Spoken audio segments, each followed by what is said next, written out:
मैं अमदास पलांगे सीजी शिक्षा में आपका स्वागत कर रहा हूं।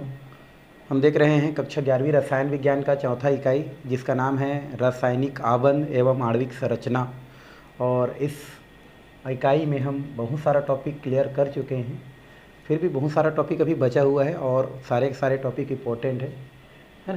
तो चलते हैं आज जो टॉपिक दिया है उनकी ओर। और ये है हमारा अणुओं की तथा आयनों की आकृति एवं संकरण की प्रगुप्ति। मतलब हमको जानना है कि किसी भी यौगिक का जो है संकरण कैसे ज्ञात करते हैं और संकरण के माध्यम से किस प्रकार से आकृति हम क्या कर सकते हैं, बता सकते हैं। तो यहाँ पर कुछ विधि बताई गई है और उस विधि के आधार पर कोई भी यौगिक की संकरण उससे ज्ञात की जा सकती है और संकरण के माध्यम से फिर उस यौगिक की आकृति भी क्या की जा सकती है, ज्ञात की जा सकती है। वैसे इससे पहले हम लोग जितने भी आकृति है वो हम क्या कर चुके हैं, पढ़ चुके हैं, बता चुके हैं। फिर भी यहाँ पर कुछ सामान्य सूत्र बताई जा रही है जिसके माध्यम से हम क्या कर सकते हैं भाई, संकरण को दिखा सकते हैं। तो यहाँ पर एक सूत्र है हमारा संकरण का, ये लिख देता हूँ मैं संकरण। मान लो यहाँ पर x है संकरण, तो इसको निकालने के लिए एक फार्मूला है। पहला इसमें दिया है हमारा, वो है केंद्रीय परमाणु, है ना, के संयोजी कोष में इलेक्ट्रॉनों की संख्या, या बोल सकते हैं केंद्रीय परमाणु की संयोजकता। केंद्रीय परमाणु की संयोजकता। तो संकरण निकालने के लिए यहाँ पर कुछ क्या दिया गया है भाई, फार्मूला बताई गई है। और उस फार्मूला के बेस पर अगर हम किसी यौगिक में क्या करते हैं, मान को रखते हैं, तो उस यौगिक की जो संकरण है वो आसानी से क्या की जा सकती है, बताई जा सकती है। तो सबसे पहला क्या दिया है हमारा, केंद्रीय परमाणु की आपको संयोजकता देखना होगा और उसके बाद प्लस करके आपको देखना पड़ेगा केंद्रीय परमाणु से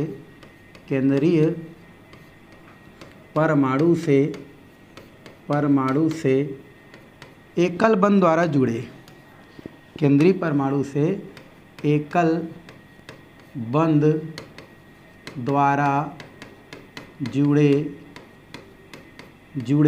है ना, परमाणु की संख्या, इसको आपको ध्यान में रखना है।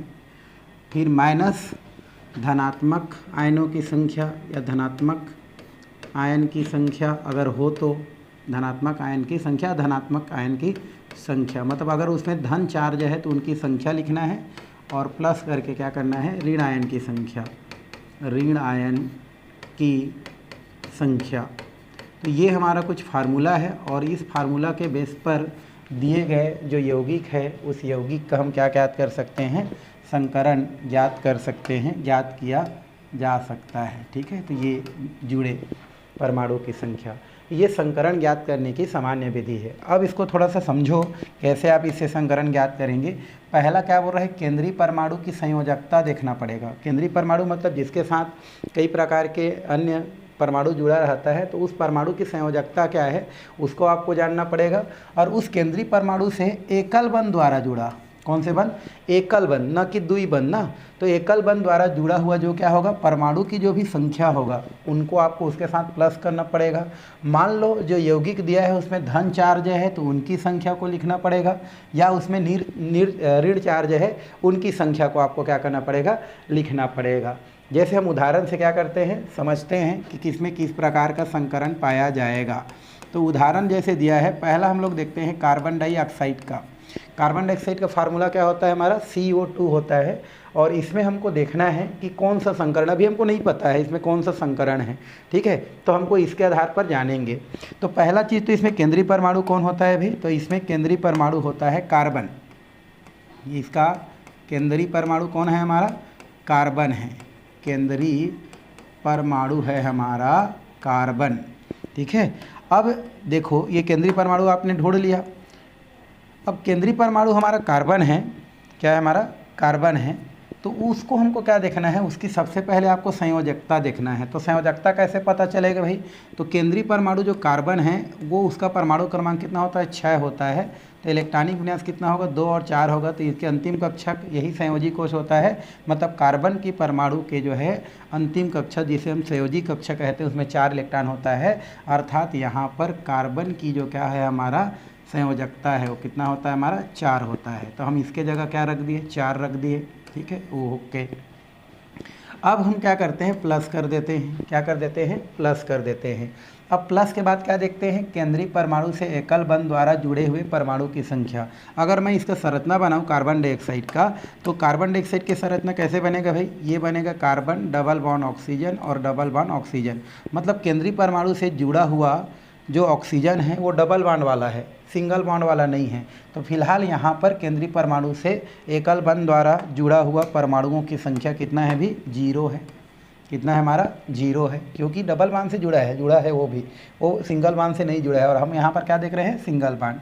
अब उसके बाद क्या करना है आपको, माइनस करना है। क्या करना है आपका, माइनस करना है।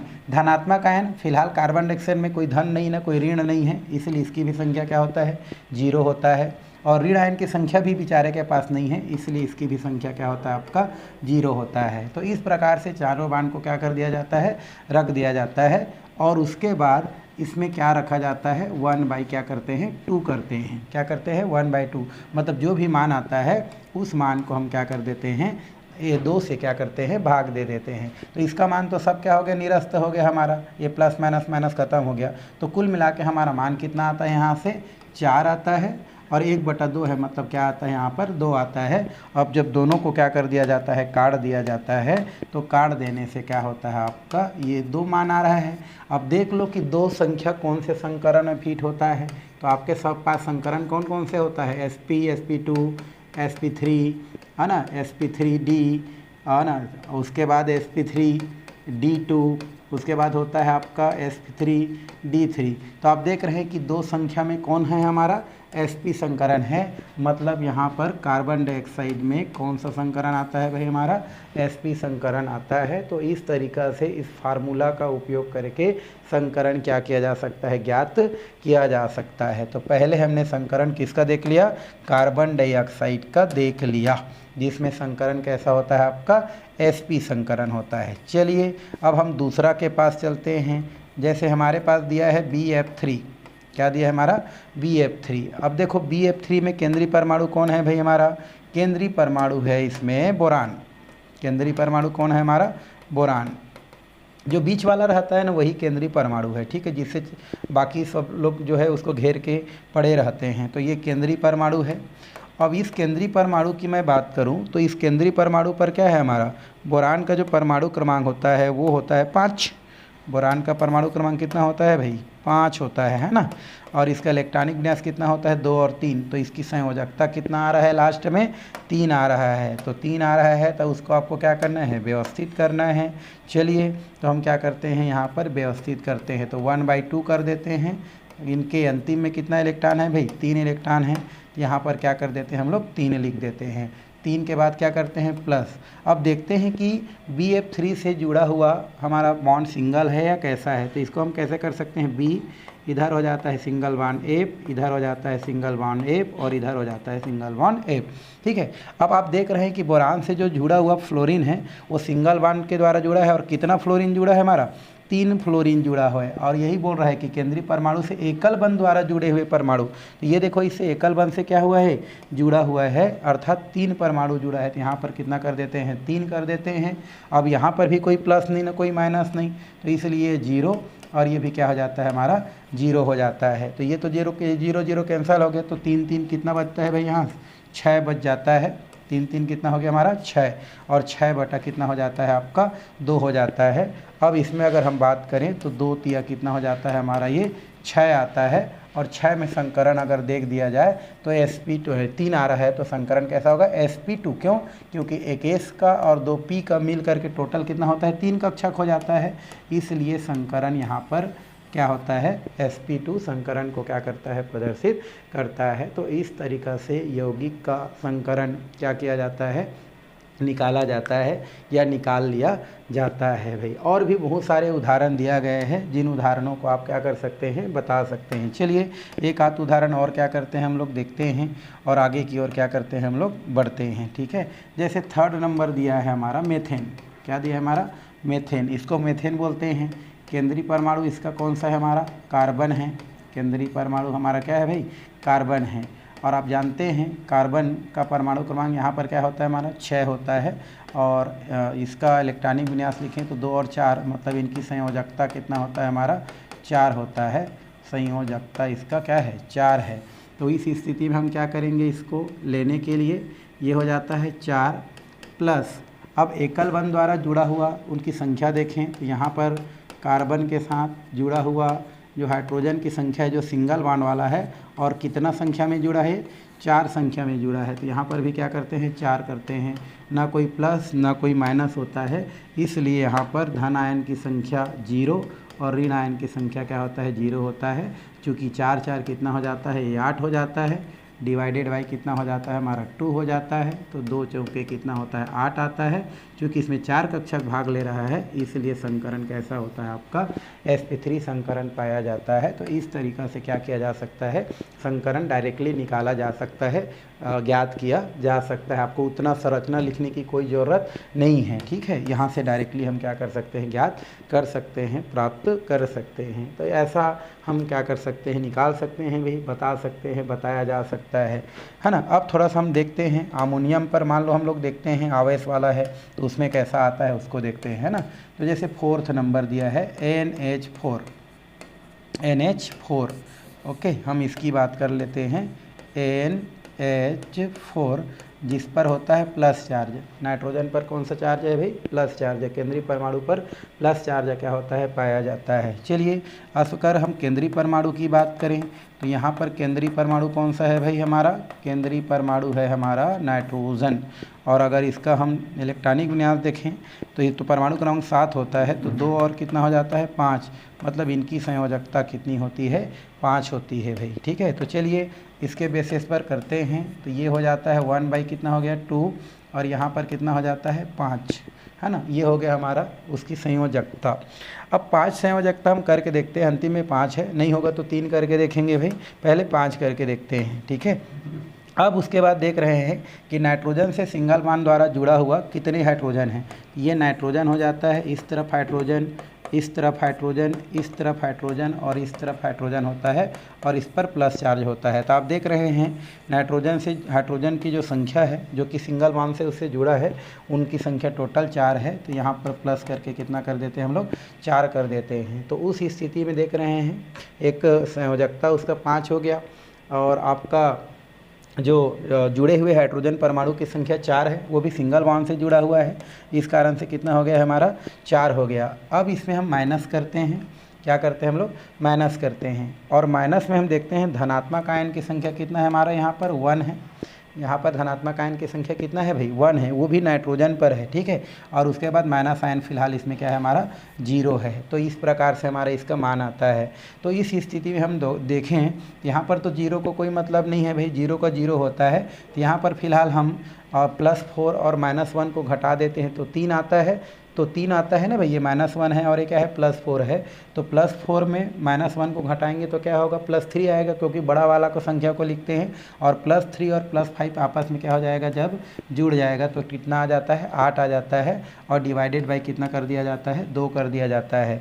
जब इनको क्या कर दिया जाता है, आपस में काट दिया जाता है, तो इसका मान कितना आता है, 4 आता है। और 4 आ रहा है, मतलब यहाँ पर संकरण आपका कैसा होता है, sp3 संकरण को क्या करता है, प्रदर्शित करता है। तो इस तरीक़ा से आपका क्या किया जाता है, सूत्र के माध्यम से संकरण क्या किया जा सकता है भाई, ज्ञात किया जा सकता है, ज्ञात किया जाता है। ये डायरेक्टली मेथड है जहाँ से संकरण क्या किया जाता है, ज्ञात किया जाता है, ठीक, ओके। तो ये तो हो गया इस टाइप की स्थिति।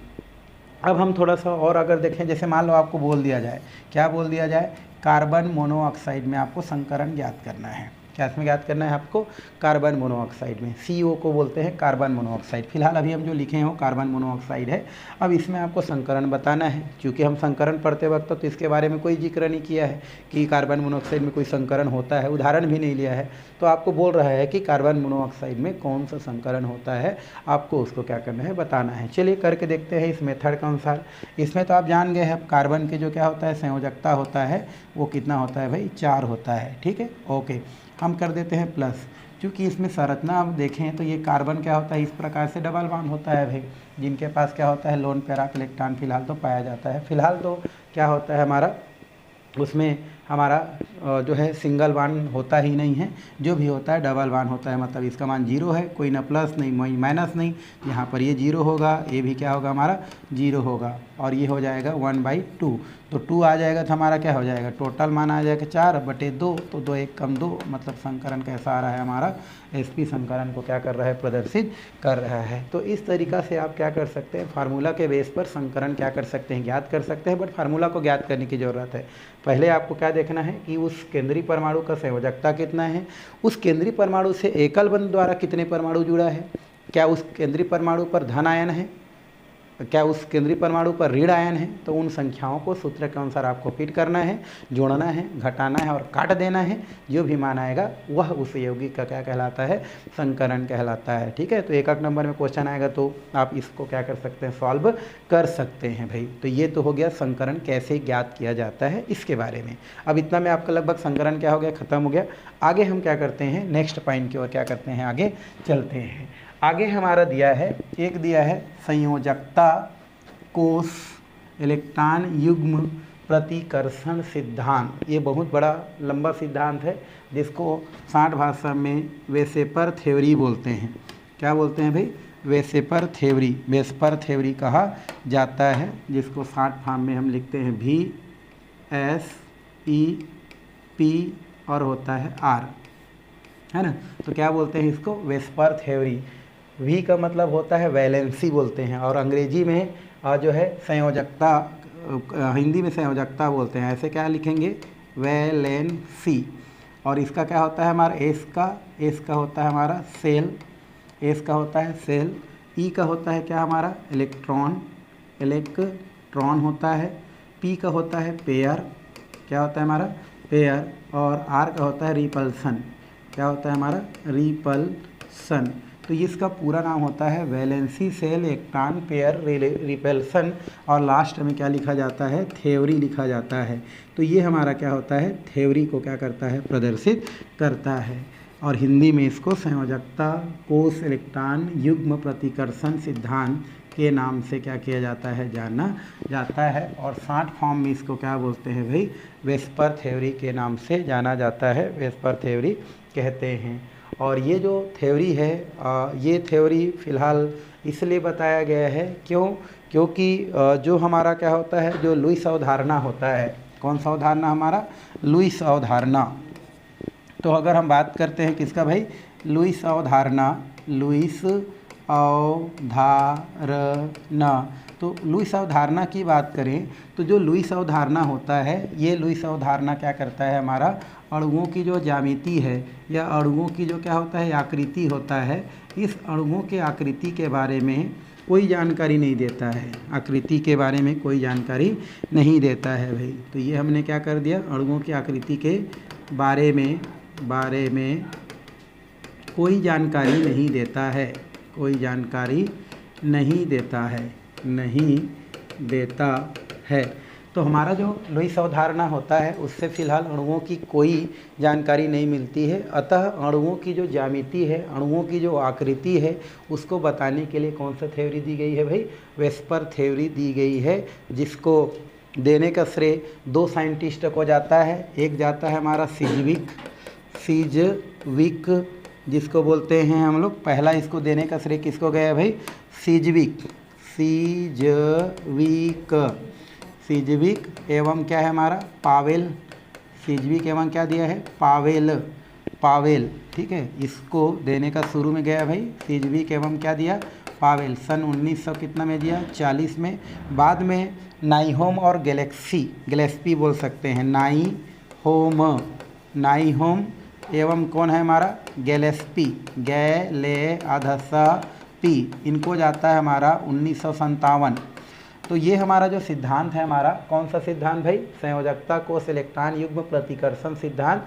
ये जो सिद्धांत है वो इसलिए दिया गया है क्योंकि लुईस अवधारणा द्वारा जो अणुओं की आकृति है उसके बारे में कोई जानकारी नहीं देता है। इस कारण से अणुओं की आकृति की जानकारी हो, इसलिए क्या किया गया, वेस्पर थ्योरी क्या किया गया, दिया गया। और इस थ्योरी को देने का जो श्रेय होता है वो 4 साइंटिस्टों को जाता है, जिनमें से पहला जो साइंटिस्ट है जिनमें 2 साइंटिस्ट रखा गया है, एक सीजविक रखा गया है और एक पावेल जी रखा गया है, जिन्होंने इस सिद्धांत को 1940 में प्रतिपादित किया था। बट बाद में उसमें कुछ त्रुटियां के वजह से, है ना, कुछ कमी के वजह से, वो थोड़ा सा कमियां था, उनको सुधार करते हुए नाइहोम और गिलेस्पी ने सन 1957 में उसको पुनः क्या किया, प्रतिपादित किया, है ना। और इन दोनों के द्वारा या इन चारों के द्वारा प्रतिपादित जो सिद्धांत है वही आपका क्या कहलाता है, वेस्पर थ्योरी के नाम से जाना जाता है।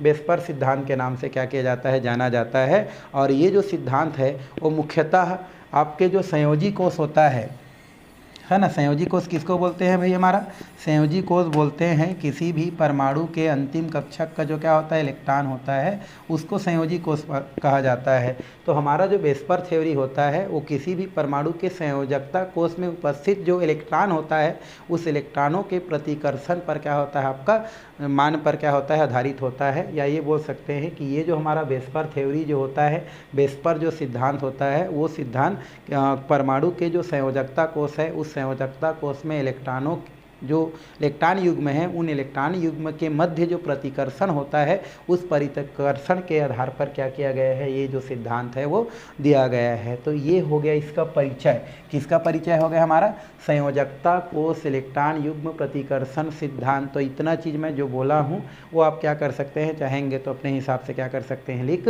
सकते हैं। सबसे पहले तो वेस्पर थ्योरी को पूरा क्या बोलते हैं, तो V का मतलब वैलेंसी होता है, S का मतलब सेल होता है, E का इलेक्ट्रॉन होता है, P का पेयर होता है, R का रिपल्सन होता है और T का होता है थ्योरी, है ना, जिसे हम क्या बोलते हैं, संयोजकता कोष इलेक्ट्रॉन प्रतिकर्षण सिद्धांत के नाम से जाना जाता है। और ये जो सिद्धांत है वो अणुओं की आकृति के बारे में हमको क्या करता है, जानकारी देता है।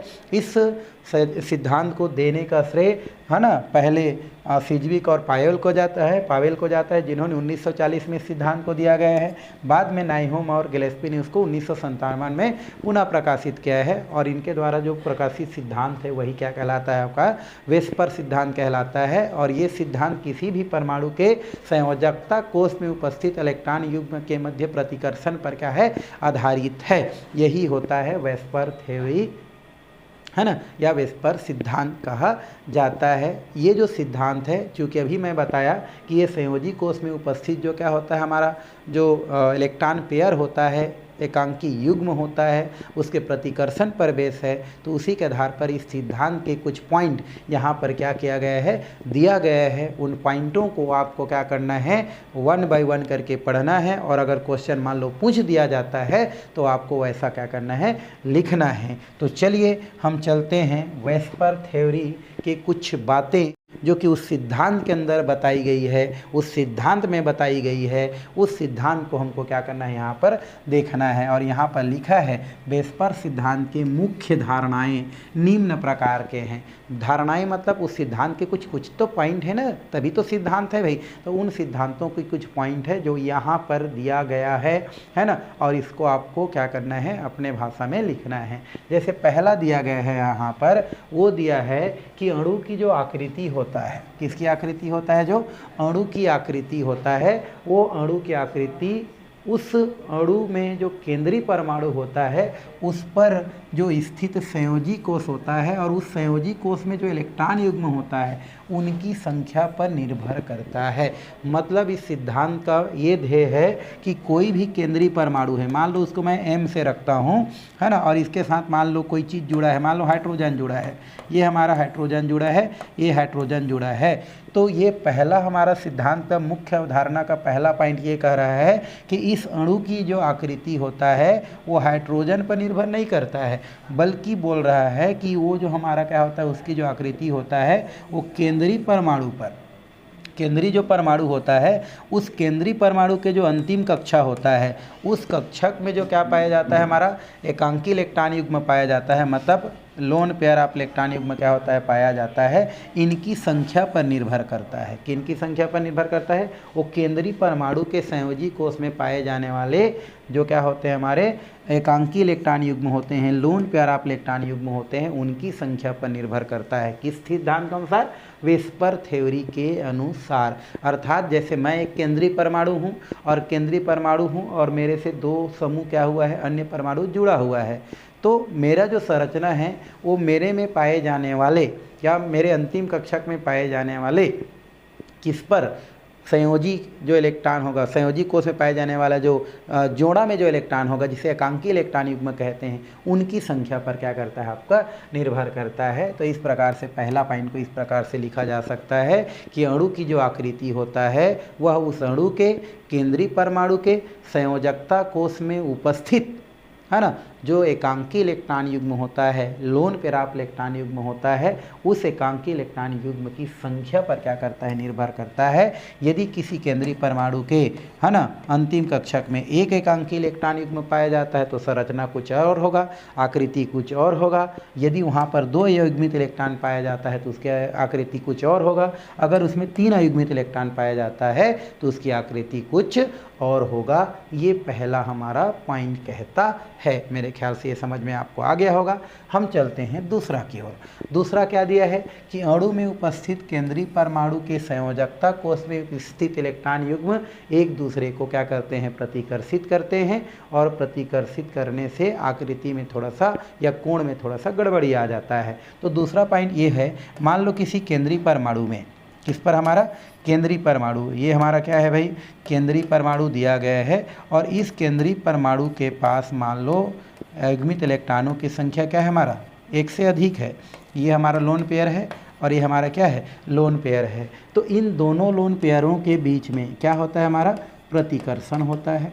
क्या होता है हमारा प्रतिकर्षण होता है। यदि किसी अणु के केंद्रीय परमाणु पर 2 एकांकी इलेक्ट्रॉन युग्म है, एकांकी मतलब जोड़े का एकांक इलेक्ट्रॉन युग्म है, तो उन दोनों के मध्य क्या होता है प्रतिकर्षण होता है। ये कौन कहता है, ये सिद्धांत कहता है। क्या कहता है, सिद्धांत कहता है यदि किसी केंद्रीय परमाणु पर या कोई अणु है और उसके केंद्रीय परमाणु पर 1 से अधिक क्या है अयुग्मित इलेक्ट्रॉन है, अयुग्मित बोलता हूँ लोन पेयर इलेक्ट्रॉन है, तो उस स्थिति में दोनों एक दूसरे को क्या करते हैं प्रतिकर्षित करते हैं। जैसा यहाँ पर आपको मैं क्या कर रहा हूँ दिखा रहा हूँ। तो ये दूसरा पॉइंट कहता है। पहला पॉइंट क्या कहता है भाई कि किसी भी अणु की जो आकृति होता है वह उस अणु में उपस्थित एकांकी इलेक्ट्रॉन युग्म की संख्या पर निर्भर करता है, और एकांकी इलेक्ट्रॉन युग्म कहाँ पर पाया जाता है उस अणु के उस केंद्रीय परमाणु के अंतिम कक्षक में पाया जाता है। अगर आप उतना डिटेल नहीं लिखना चाहेंगे तो कोई दिक्कत नहीं, आप इतना तो कर सकते हैं कि केंद्रीय किसी भी अणु की जो आकृति होता है वो केंद्रीय परमाणु के है ना या केंद्रीय परमाणु में पाए जाने वाले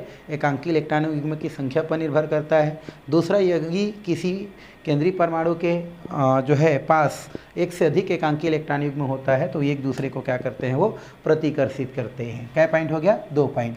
तीसरा, एकांकी इलेक्ट्रॉन आबंधी और एकांकी इलेक्ट्रॉन युग्म त्रिविम में इस प्रकार से व्यवस्थित होते हैं या व्यवस्थित करने का प्रयास करते हैं कि उनके मध्य प्रतिकर्षण कम से कम हो। इसका मतलब ये है कि मान लो केंद्रीय परमाणु है और इस केंद्रीय परमाणु के पास ये हमारा क्या होता है लोन पेयर ऑफ इलेक्ट्रॉन है, मतलब एकांकी इलेक्ट्रॉन युग्म है।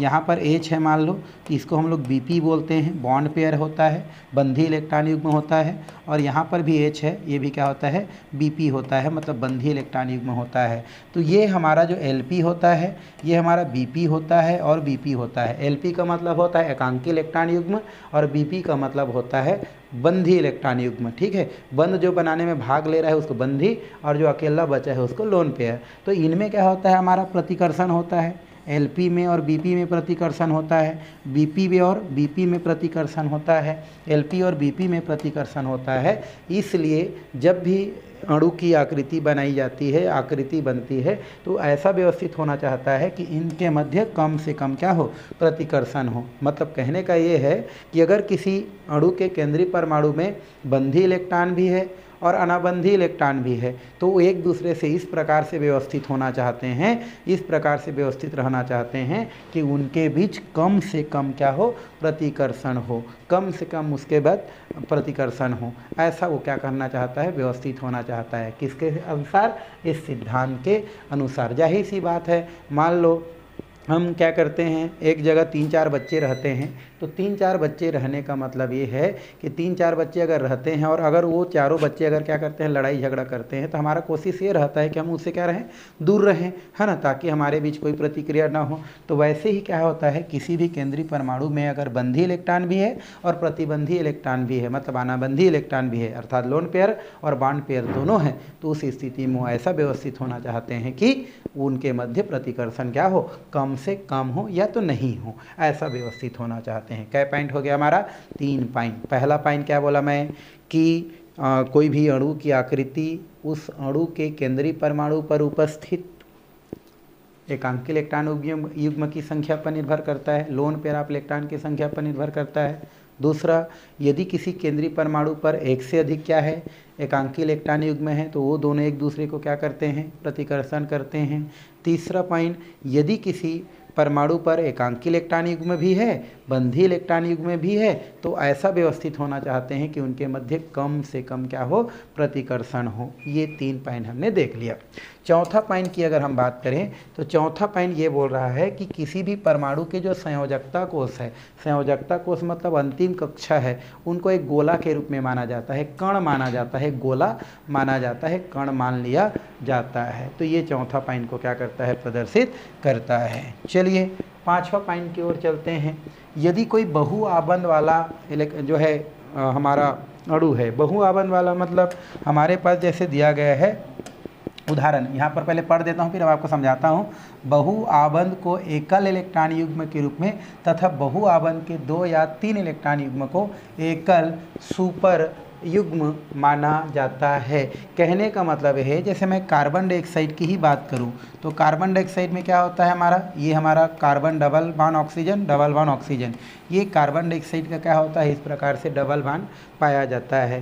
तो यहाँ पर जो डबल बॉन्ड होता है, इस डबल बॉन्ड को हम लोग जो है उसको द्विबंध ना मान करके इसको क्या माना जाता है, एकल बंध माना जाता है। यहाँ पर इसको क्या मानते हैं भाई, एकल बंध ही मानते हैं, एकल बंध के रूप में ही काउंट करते हैं, ना कि डबल बॉन्ड के रूप में काउंट करते हैं। बात समझ में आ रहा है? उसको हम डबल बॉन्ड नहीं मानते हैं, बल्कि उसको एकल बंध के रूप में, है ना, या एकल इलेक्ट्रॉन युग्म के रूप में माना जाता है। रियल में अगर देखें यहाँ पर तो कार्बन और ऑक्सीजन के बीच देखा जाए तो इलेक्ट्रॉन पेयर कितना होता है हमारा, ज़्यादा होता है। जैसे 1 और 1 2, 1 और 1 2, तो टोटल 2 पेयर यहाँ पर है, और यहाँ पर देखा जाए तो 2 पेयर यहाँ पर है। बट इस सिद्धांत के अनुसार इन चारों को एक पेयर ही क्या किया जाता है, माना जाता है, A1 पेयर ही मानते हैं। जबकि कितना पेयर है, 2 पेयर है। देखो, एक पेयर ये हो गया, एक पेयर ये हो गया, बट इस सिद्धांत के अनुसार इसको क्या मानते हैं, 1 पेयर ही माना जाता है, 1 पेयर ही पढ़ा जाता है। यही इस पॉइंट में क्या किया गया है, बताया गया है, बता सकते हैं। ठीक है, तो इसको आपको ध्यान में रखना है।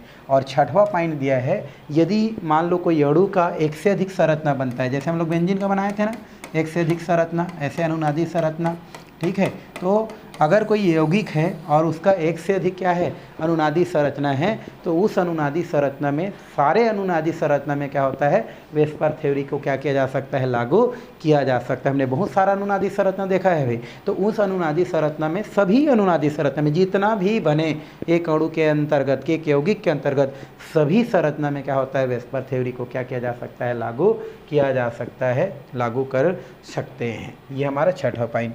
7वां पॉइंट की बात करें कि जब अणु में उपस्थित केंद्रीय परमाणु की संयोजकता कोष में केवल अबंधी इलेक्ट्रॉन युग्म है या अबंधी इलेक्ट्रॉन युग्म उपस्थित है, तो इससे जुड़ा सभी परमाणु क्या होते हैं, समान होते हैं। मतलब उसमें अगर कोई युग्मित इलेक्ट्रॉन नहीं है, है ना, मान लो क्या बोल रहा है, किसी केंद्रीय परमाणु में अगर कोई अयुग्मित इलेक्ट्रॉन नहीं है, मतलब जोड़ा वाला इलेक्ट्रॉन नहीं है ना, कहने का मतलब इसमें ऐसा वाला इलेक्ट्रॉन नहीं है, ऐसा वाला लोन पेयर ऑफ इलेक्ट्रॉन नहीं है, मान लो किसी केंद्रीय परमाणु के पास, तो आप जान लो कि उसके साथ जुड़ा हुआ जितने भी हमारे क्या होते हैं, परमाणु होते हैं, वो समान प्रकार के होते हैं, समान प्रकार के ही होते हैं। ठीक है, ये ऐसा कहना है, कि इनका कहना है वेस्पर थ्योरी का। और लास्ट है हमारा कि केंद्रीय परमाणु के संयोजी जो कोष होता है, उसमें जो भी इलेक्ट्रॉन युग्म होता है, इलेक्ट्रॉन नहीं बोल रहा है ना, इलेक्ट्रॉन युग्म मतलब जोड़ा वाला की बात कर रहा है ना, के मध्य प्रतिकर्षण का क्रम निम्न प्रकार से होता है। तो कैसा क्रम होता है हमारा, तो इसमें क्रम कैसा होता है भाई, मैं यहाँ पर बता देता हूँ। क्रम होता है आपका एकदम बढ़िया वाला क्रम, और वो क्रम है हमारा, ये होता है LP, है ना, और ये होता है LP। तो सबसे ज़्यादा प्रतिकर्षण किस में होता है, लोन पेयर और लोन पेयर, मतलब एकांकी इलेक्ट्रॉन युग्म में। फिर प्रतिकर्षण किस में होता है, LP और BP के मध्य होता है। BP के मध्य मतलब LP और BP एक दूसरे को प्रतिकर्षित करते हैं। और बहुत कम प्रतिकर्षण होता है BP के मध्य। किसके मध्य भाई, BP और BP के मध्य, BP और ये क्या है हमारा Bp। तो ये हमारा क्या होता है, क्रम होता है प्रतिकर्षण का। कहने का मतलब ये है कि ये हमारा केंद्रीय परमाणु है, यहाँ पर आपका दो जोड़ी लोन पेयर है, एक पेयर ये हो गया, एक पेयर ये हो गया, और यहाँ पर क्या है हमारा हाइड्रोजन है, और यहाँ पर भी हाइड्रोजन है। ये बॉन्ड पेयर है, Bp है, क्या है हमारा Bp है। तो यहाँ पर सबसे ज़्यादा प्रतिकर्षण किसके किसके बीच होगा, हमारा लोन पेयर और लोन पेयर के बीच ज़्यादा प्रतिकर्षण होगा। उससे थोड़ा सा कम प्रतिकर्षण किसके किसके बीच होगा, हमारा लोन पेयर और बॉन्ड पेयर के बीच होगा। और सबसे कम प्रतिकर्षण किसके बीच होगा, हमारा बॉन्ड पेयर और बॉन्ड पेयर के बीच होता है। तो इस तरीक़ा से इस सिद्धांत की कुछ बातें हैं, जिन बातों को क्या किया जा सकता है, आपका किस तरीक़ा से समझाया जा सकता है, समझा सकते हैं। ठीक है, ये तो हो गया आपका वेस्पर थ्योरी, और वेस्पर थ्योरी के कुछ क्या हो गया, सिद्धांत या कुछ मुख्य बातें।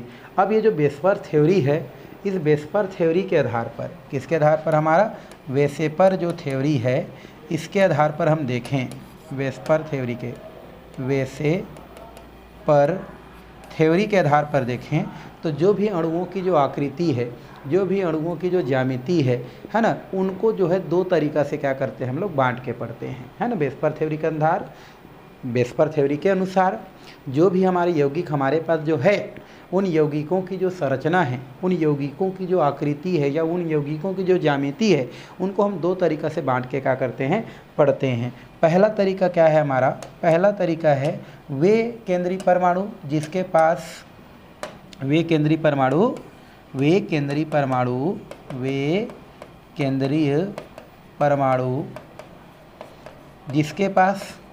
जिसके पास है ना एकांकी इलेक्ट्रॉन युग्म न हो, एकांकी इलेक्ट्रॉन युग्म न हो, एकांकी इलेक्ट्रॉन युग्म न हो, ऐसा वाला हम लोग अणुओं की आकृति देखेंगे। और दूसरा वे केंद्रीय परमाणु जिनके पास एकांकी इलेक्ट्रॉन युग्म हो, तो वे केंद्रीय परमाणु जिनके पास एकांकी इलेक्ट्रॉन युग्म हो, एकांकी इलेक्ट्रॉन युग्म हो।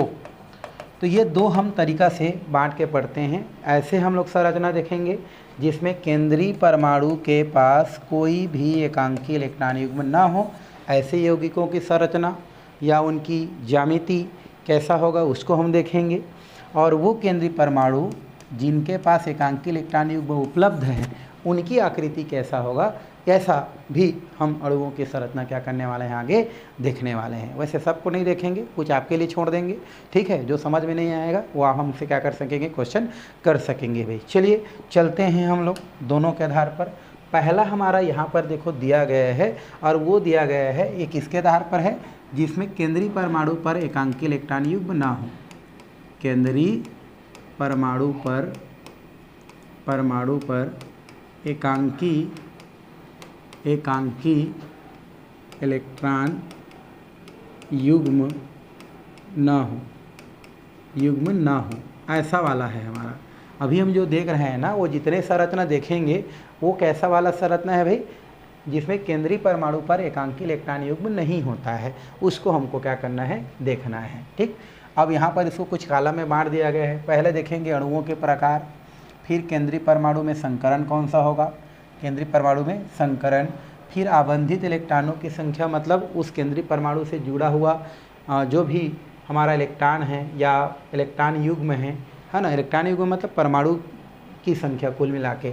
और फिर आबंध कोण क्या होता है, उसकी ज्यामिति क्या होता है, उदाहरण तो मैंने लिख दिया हूँ। ठीक है, तो पहला दिया है इसमें Ab2 में क्या होता है, केंद्रीय परमाणु क्या है हमारा, केंद्रीय परमाणु दिया है हमारा A, और उससे दो क्या जुड़ा है हमारा जो है B जुड़ा हुआ है। तो यहाँ पर फिलहाल संकरण की अगर हम बात करें तो यहाँ पर संकरण कैसा होता है आपका, sp होता है। कैसा होता है हमारा, sp संकरण को क्या करता है, प्रदर्शित करता है, sp संकरण होता है। ठीक है, अब पढ़ चुके हैं। आबंधित इलेक्ट्रॉन युग्मों की संख्या यहाँ पर कितना होगा भाई, 2 होगा। क्यों 2 होगा, क्योंकि आप देख रहे हैं कि यहाँ पर जो A है इसके साथ 2B जुड़ा हुआ है। कितना B जुड़ा है हमारा, 2B जुड़ा हुआ है। ये हमारा क्या हो गया B, ये हो जाता है A, और ये क्या हो गया हमारा B। ये हमारा क्या हुआ है, जुड़ा हुआ है। तो ए के साथ 2 बी जुड़ा हुआ है, तो केंद्रीय परमाणु कौन हुआ भाई हमारा, केंद्रीय परमाणु हमारा ए है ना। और इसके साथ देखो 2 पेयर जुड़ा है, ये देखो एक ए हो गया और एक ए हो गया, इसलिए यहाँ पर इलेक्ट्रॉन युग्म कितना है, 2 है। एक इलेक्ट्रॉन युग्म ए और एक इलेक्ट्रॉन युग्म ए, तो 2 इलेक्ट्रॉन युग्म मतलब जोड़ा बोल रहे हैं, जोड़ा बोल रहे हैं, ठीक है। तो यहाँ पर देखो बी और इसके साथ ए के साथ देखो एक इलेक्ट्रॉन युग्म ये हो गया, और फिर इसके साथ हो जाएगा तो एक इलेक्ट्रॉन युग्म ये हो गया। तो आप देख रहे हैं कि ए के साथ 2 एकांकी नहीं 2 इलेक्ट्रॉन युग्म क्या हुआ है, जुड़ा हुआ है। इस कारण से हम वहाँ पर क्या लिख दिए हैं, 2 लिख दिए हैं। क्या लिख दिए हैं भाई, 2 लिख दिए हैं। अब आबंध कोण कितना बनता है आपको पता है, आप पढ़ चुके हैं। आबंध कोण इसमें कितना होता है, 180 अंश का कोण बनाता है। और ज्यामिति की बात करें तो ज्यामिति में टेंशन ही नहीं है, यहाँ पर हम क्या कर देते हैं, यहाँ पर कैसा होता है, ये हो गया हमारा ए, इस साइड क्या होता है बी, इस साइड क्या होता है हमारा बी, ठीक है, दोनों तरफ बी हो गया। तो यहाँ पर ज्यामिति देखा जाए तो कौन से ज्यामिति होता है हमारा, रेखीय ज्यामिति को क्या करता है, प्रदर्शित करता है। क्योंकि आप इसको देख सकते हैं, बी वाला कौन है हमारा, रियल में बी कौन है, बी हमारा ए को शो कर रहा है। किसको शो कर रहा है भाई, यहाँ पर ये जो ए वाला है वो बी को शो कर रहा है, और जो बी है वो सी एल को और सी एल को शो कर रहा है। और इनकी संरचना हम पहले पढ़ चुके हैं, कैसा संरचना होता है, रेखीय संरचना होता है। और यहाँ पर जो एंगल बनता है वो कितना होता है आपका, 180 अंश का क्या बनता है, कोण बनता है। तो इतना में इसका क्या हो जाता है, काम खत्म हो जाता है। और ये सारे चीज़ आप पढ़ चुके हैं। बेरिलियम क्लोराइड हम पढ़ चुके हैं, इसी के आधार पर बेरिलियम हाइड्राइड भी बता सकते हैं। तो ये पहले पढ़ाया है, जिसको हम लोग यहाँ पर कहते हैं अभी पढ़े हैं, तो इसमें कोई टेंशन नहीं। आगे अगर हम देखें तो यहाँ पर क्या है, AB3 प्रकार है। तो जाहिर सी बात है ए है, और ए के साथ क्या जुड़ा है हमारा, 3 ठो आपका क्या जुड़ा है, केंद्रीय परमाणु हमारा क्या है ए, और इसके साथ हम देखें तो बी, इधर हमारा बी और इधर हमारा बी, तो 3 बोरान जुड़ा हुआ है। तो संकरण कैसा होगा, यहाँ पर 1 2 3 है, तो यहाँ पर फिलहाल संकरण होगा आपका sp2। संकरण कैसा होगा, यहाँ पर sp2 संकरण को शो करता है। और यहाँ पर 3 बोरान चूँकि जुड़ा है, 3 बी जुड़ा हुआ है, इसलिए इलेक्ट्रॉन युग्म की संख्या कितना होता है हमारा, 3 होता है। 3 होगा ना भाई, ये 1 हो गया, यहाँ से हमारा क्या होगा बी, इधर से क्या होगा बी और इधर से बी। तो आप देखो इलेक्ट्रॉन कितना साझा कर रहा है, उसको देख के करो। यहाँ पर एक इलेक्ट्रॉन इसका, एक इलेक्ट्रॉन इसका, इसका एक इलेक्ट्रॉन, इसका इलेक्ट्रॉन, तो एक पेयर ये हो गया, एक युग्म ये हो गया, इलेक्ट्रॉन युग्म, एक युग्म ये, एक युग्म ये, एक युग्म ये। तो टोटल कितना युग्म जुड़ा है हमारा, 3 युग्म क्या हुआ है, जुड़ा हुआ है। बॉन्ड एंगल की बात करें तो 100 कितना होता है हमारा, 20 अंश को शो करता है। और संरचना की बात करें तो यहाँ पर ए होगा, ऊपर में क्या होगा बी होगा, नीचे क्या होगा बी होगा, यहाँ पर क्या होगा बी होगा। सबको क्या कर दो, जोड़ दो, तो आपका संरचना कैसा बनेगा, त्रिकोणीय समतली संरचना को क्या करेगा, प्रदर्शित करेगा। तो ये ए, इस साइड क्या होगा बी, इस साइड होगा आपका बी और इस साइड बी। तो इसको सबको आपस में क्या करो भाई, जोड़ो।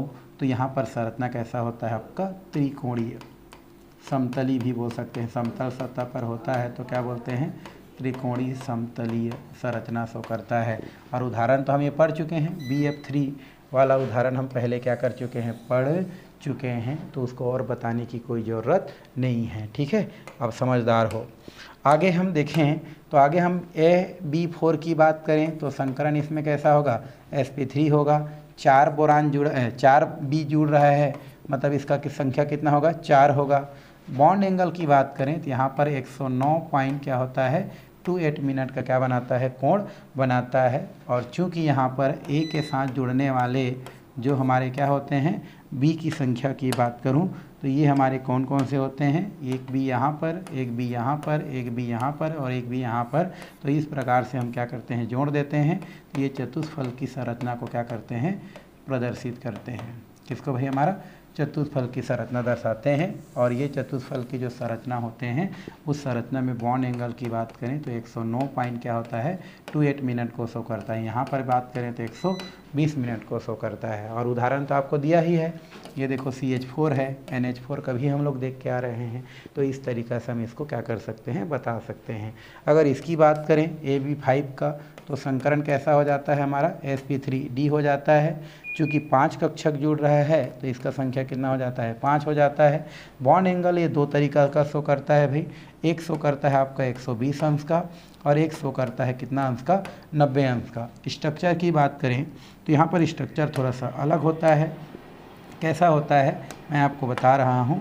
यहाँ पर क्या होता है, बीच में हम लोग क्या कर दिया, ए को रख दिया, एक साइड क्या करते हैं, बी को इस साइड, एक बी को इस साइड, एक बी को इस साइड करते हैं, और जो 2 बी बचा हुआ है एक को ऊपर और एक को नीचे कर दिया जाता है। तो एक बी हमारा क्या हो गया, यहाँ पर बी नंबर, और एक बी क्या हो गया, नीचे हो गया।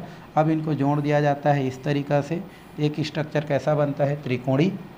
एक कैसा बन रहा है हमारा, त्रिकोणी, त्रिकोणी। और एक पिरामिड ऐसे बनता है हमारा इस साइड, और एक पिरामिड बनता है उस साइड। तो 2 पिरामिड बनता है, तो इसको बोलते हैं द्विपिरामिड, द्विपिरामिडीय। तो इसका संरचना कैसा बन गया भाई हमारा, द्विपिरामिडी को क्या करता है, शो करता है, द्विपिरामिडी आकार को प्रदर्शित करता है। और इसका अगर हम उदाहरण देखें तो PCl5 वाला देखे हैं, PF5 भी होता है। तो ये सब चीज़ हम देख चुके हैं। ऐसे और बहुत सारे आते हैं, IF7 का आएगा, इसे SF6 का आएगा, जो हम क्या कर चुके हैं, पहले पढ़ चुके हैं, पढ़ाई किया जा सकता है, पढ़ाई किया जा चुका है। तो इस प्रकार से इनको कॉलम के रूप में दिखाया जाता है। तो अभी हम जो देखे हैं वो ऐसा अणु में देखे हैं जिस अणु के केंद्रीय परमाणु पर फिलहाल कोई भी लोन प्यार आप इलेक्ट्रॉन नहीं पाया जाता है, एकांकी इलेक्ट्रॉन युग्म नहीं पाया जाता है। इस स्थिति में ये आपका क्या होता है, आपका इस प्रकार से संरचना को क्या करता है, प्रदर्शित करता है। चलिए अब हम उसके पास चलते हैं, किसके पास, जिसके केंद्रीय परमाणु पर, है ना, जिनके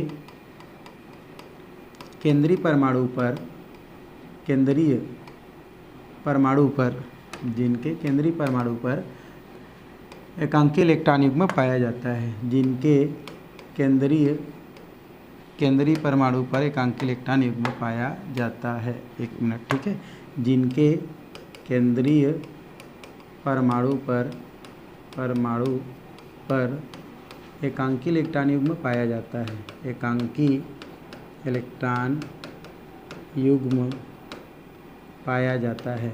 युग्म क्या होता है, पाया जाता है। अब हम उस केंद्रीय परमाणु की बात करेंगे जिनके केंद्रीय परमाणु पर एकांकी इलेक्ट्रॉन युग्म पाया जाता है। जैसे यहाँ पर कुछ भागों में इसको भी क्या कर दिया गया है भाई, बांट दिया गया है। वैसे तो सबको तो अभी नहीं करेंगे, आप भी कुछ करेंगे। जैसे पहला है AB2, और ये जो आपका E दिख रहा है ना, ये एकांकी इलेक्ट्रॉन युग्म को शो करता है। मतलब इसमें एकांकी इलेक्ट्रॉन युग्म कितना है, 1 है। यहाँ पर बात करें तो यहाँ पर भी कितना है, 1 है, बट यहाँ पर एकांकी इलेक्ट्रॉन युग्म आपका कितना है, 2 है। तो इसके आधार पर अगर हम देखें तो संकरण थोड़ा सा अलग अलग होता है। जैसे यहाँ पर देखें तो यहाँ पर संकरण कैसा होगा, sp होगा। यहाँ पर हम बात करें तो sp2 होगा, और यहाँ पर अगर हम बात करें तो क्या होगा हमारा, sp3 संकरण को क्या करेगा, प्रदर्शित करेगा या प्रदर्शित करता है। तो यहाँ पर भी हमारा 4 दिख रहा है ना, यहाँ पर भी संकरण कैसा होगा आपका, sp3 होगा।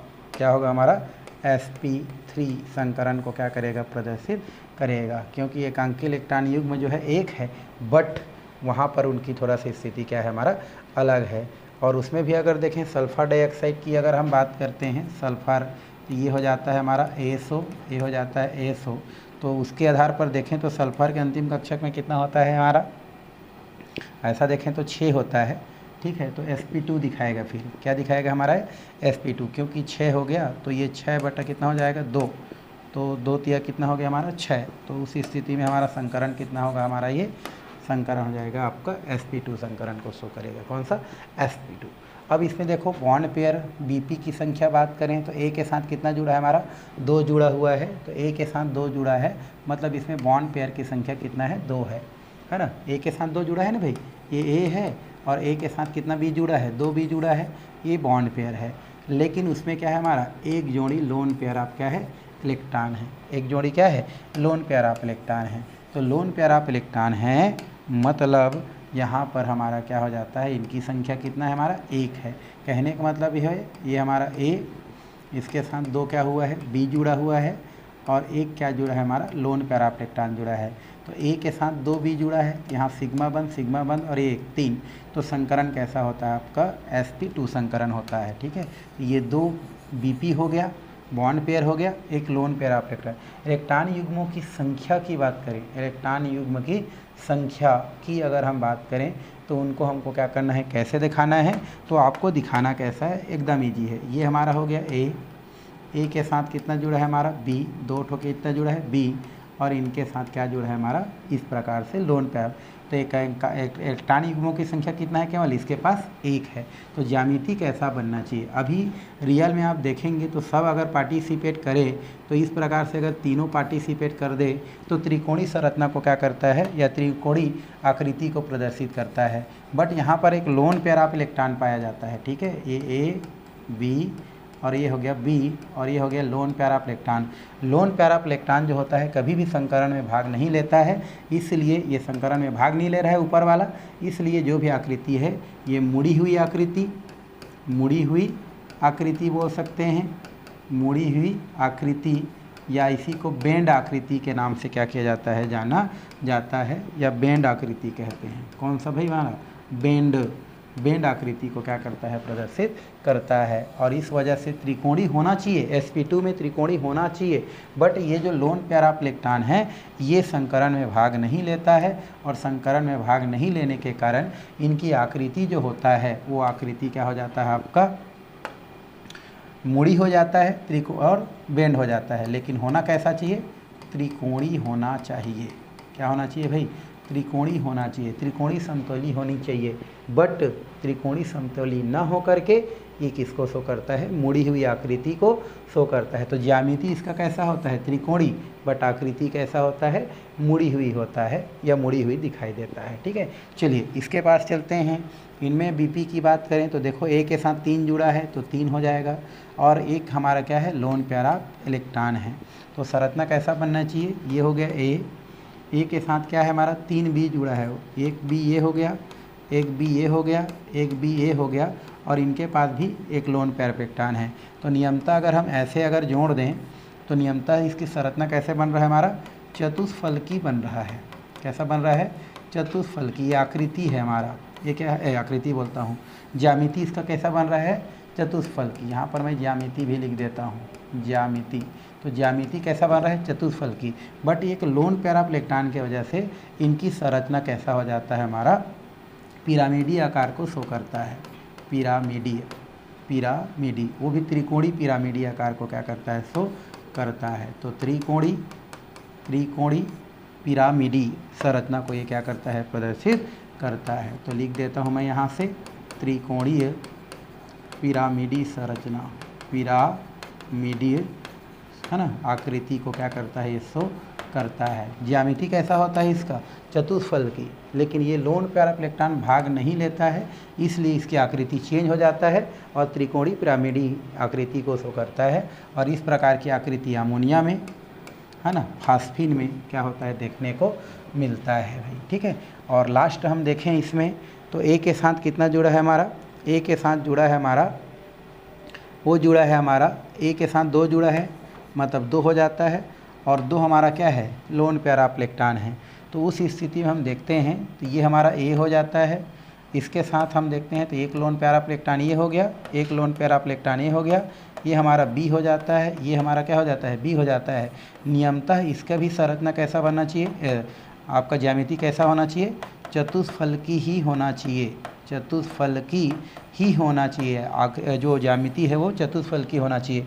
बट इसमें 2 लोन पेयर ऑफ इलेक्ट्रॉन है, इसलिए दोनों भाग नहीं लेता है, इसलिए इसकी आकृति क्या होता है, आपका भी आकृति को या कोणीय आकृति को क्या करता है, प्रदर्शित करता है। कौन सा आकृति होता है भाई इसका, कोणीय आकृति होता है, कोणीय आकृति होता है। ज्यामिति चतुष्फलकी होता है, बट आकृति कैसा होता है, कोणीय या भी आकृति को शो करता है। और इस प्रकार के जो स्थिति है वो वाटर में और H2S में क्या होता है, आपको देखने को मिलता है। तो ऐसे ही और आपके बहुत सारे क्या हैं हमारे जो है अणुओं की आकृति है, जिसकी ज्यामिति कुछ और कहता है और आकृति कुछ और कहता है। तो उसको इस तरीक़े से क्या किया जाता है, समझाया जाता है, समझाया जा सकता है। तो फिलहाल आज का जो क्लास है वो यहीं पर क्या किया जाता है, विराम दिया जाता है।